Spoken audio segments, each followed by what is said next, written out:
In Chapter 8, we'll discuss designing effective programs.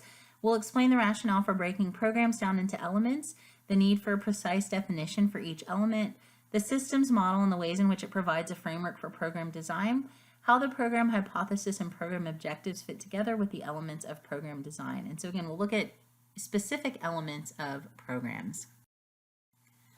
The significance of program design. Program design is a process of identifying and defining elements that make up delivery of a service. It includes determining what type of clients with what types of needs will receive what services in what volume and with what expected result.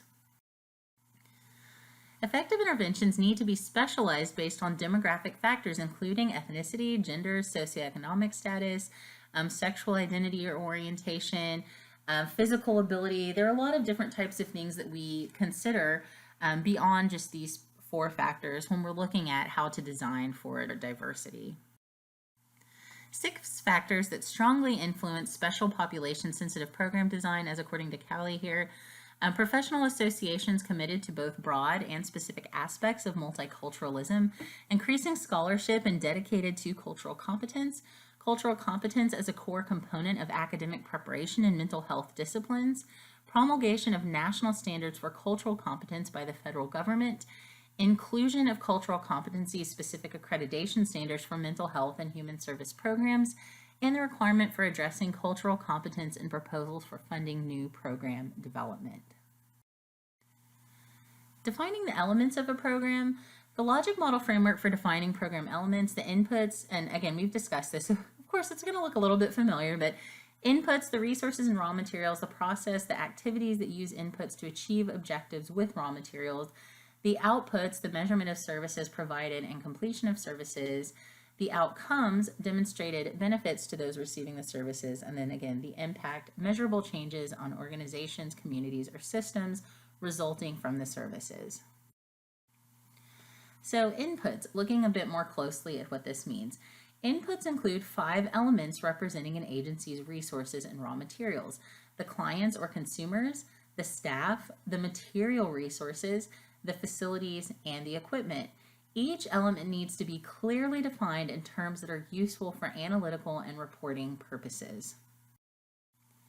So again, as we're kind of filling in, which review of the logic model itself, but looking at inputs for figure 8.1, client-related variables, staff-related variables, and physical resources here. Okay, so the throughputs. Throughputs are the procedures that will be implemented to carry out the program.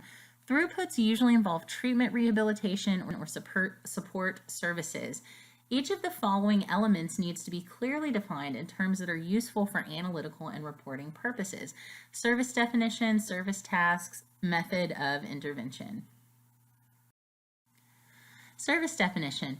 Usually a simple definition of services to be provided that focuses on a specific aspect of client problems and needs. Service tasks. Define activities involved in the provision of service. Activities tend to follow a chronological order, which can be represented by a flowchart. Identification of tasks brings focus to the question of who does what with clients, for what purpose, and under what conditions. Task identification addresses accountability and facilitates ongoing evaluation of effectiveness. The method of intervention specifies the way services are planned for delivery, identify best practices, and specify a proven method of treatment or service delivery. So as we look at process here and looking at throughputs, we see service definition, service tasks, and the method of intervention. And again, these are specified as they're written out in the proposal for a program. These are spelled out more clearly and specifically in a very detailed fashion. Looking at outputs, direct products or program activities. Purpose of measuring outputs is to determine how much of available service did client receive, units of service or intermediate output, whether client completed treatment or received full complement of services as specified in the program design. So again, service completion or that final output.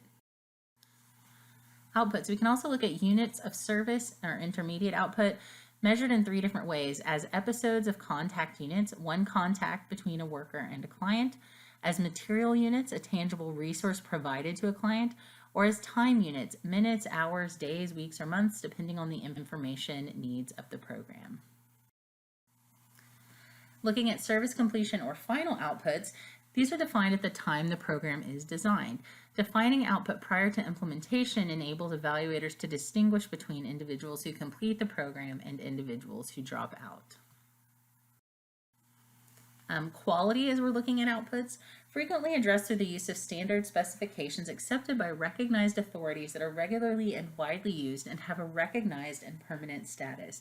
You usually need to identify and operationalize standards, make them measurable, or less often develop them if they're not available there. After quality standards are selected and defined, they must be associated with units of service, intermediate outputs, and tracked. Related to quality again, in measuring quality over time, 2 units need to be recorded and tracked: the number of units of a given service provided to clients. Of the units provided, the number that met the pre-established quality standard.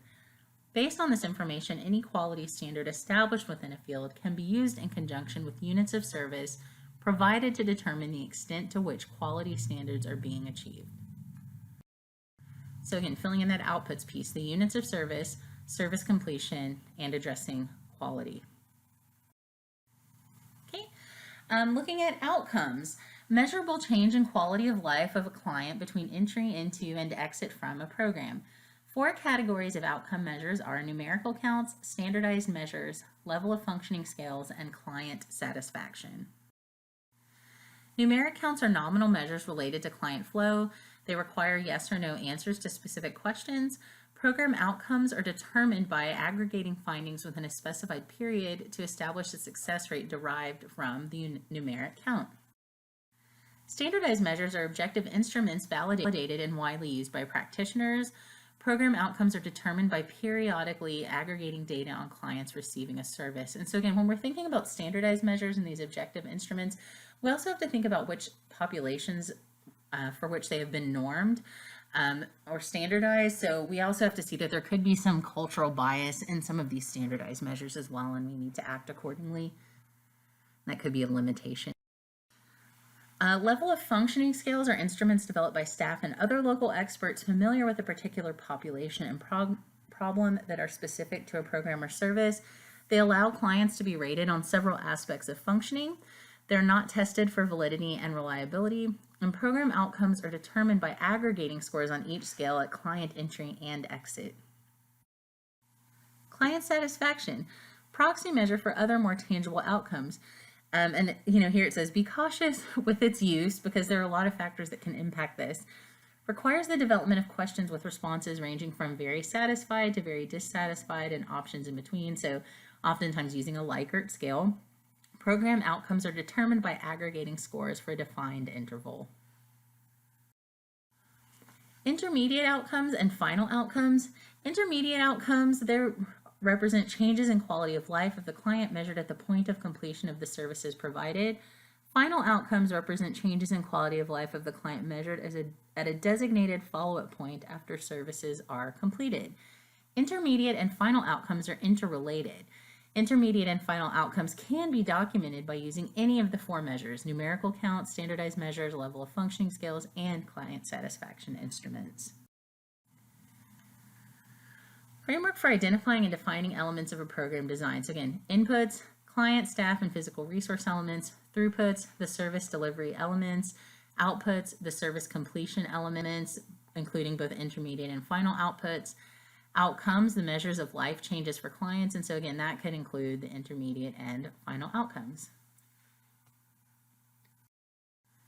Okay, so as we fill in this last piece here, looking at program outcomes, measures of client or consumer changes, measures of intermediate outcomes, measures of final outcomes, and then again we see the impact, the measure of changes at the community level.